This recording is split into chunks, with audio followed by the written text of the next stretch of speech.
Okay, I want to talk about the General Assembly's week, Joe. Yeah, the negotiation between the House and the Senate relative to the state budget goes on. It looks as though, as Speaker Moore said, look around. It's September and we're still here. So they're 3 months past the deadline. But it looks like the progress is being made to the extent the final decisions that need to be made by what they call the corner offices, the House Speaker and the President Pro Tem, whose offices are on the front corner of the legislative building. They'll have to rough the final, smooth the final rough edges of the budget. But then it appears the intention is to take that document to the governor and to see if it's something the governor might be willing to sign in an effort, I think in good faith. Both the legislature and the governor want a signed budget.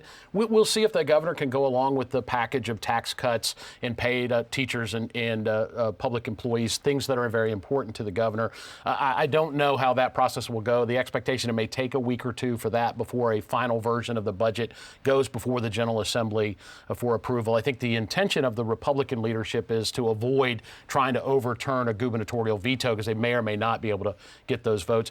Redistricting continues this week with public hearings around the state. A few bills of interest as we start to wind down the legislative session. One relative to creating a regulatory sandbox for banking and insurance interests. Electronic notary, a bill to try to bring North Carolina in line with national standards, hit a road bump when a provision was inserted relative to disclosing certain facts about state employees relative to their hire, fire, dismissal, suspension. We'll have to get those things worked out. And then the North Carolina High School Athletic Association, that kerfuffle, I think, has finally been resolved amicably by the legislature and by the leadership of that group.